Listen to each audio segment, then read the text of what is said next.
Good afternoon. My name is Fisher Billings, and for the arcade game emulator assignment, I have chosen to go with Galaga. And out of all of the games that we had thousands of games to choose from, and Galaga though, it's one that I recognize. It's one that I've played before, but would like to look into it maybe deeper. And it's one that it was incredibly successful as an arcade game. So many people can consider it a classic. It is a classic.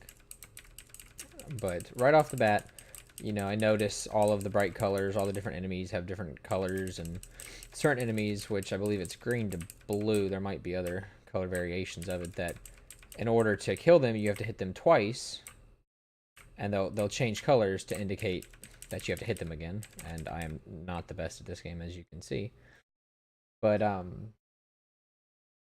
another thing is just that if I had to, it's quite a leap, but if I had to choose a game to compare this to, for some reason the first thing that comes to mind, maybe it's because it's space and aliens and whatnot, is No Man's Sky.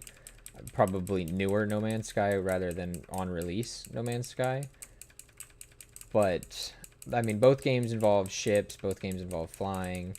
I haven't actually played No Man's Sky. I've seen some gameplay of it. I'm not sure what the ship combat is like, but if you were to take Galaga and put it into a 3D world, I could very much see No Man's Sky as being an interpretation of that. And the scoring for this game, which I don't think I'm doing very good at, it's very simplistic in design. I want to see. I haven't been paying attention actually. How much just one? What did that give me? 1100. And then there's the boss fights, which are a key staple. Well, I assume a challenging stage is a boss fight. It's a key staple to all video games. You play through a certain amount of levels, certain amount of challenge, and then you get the boss fight to kind of test your accumulative skill that you've been able to gather thus far. I would really like to get to a boss fight in this recording.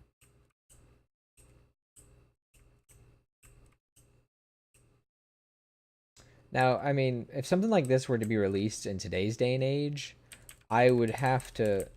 I could see it being released if it was a phone game, for instance, because you could easily play this sitting on the bus or sitting waiting for class or sitting for anything and just idly play it. But if it were to be released, it would definitely need a makeover just of today's standards.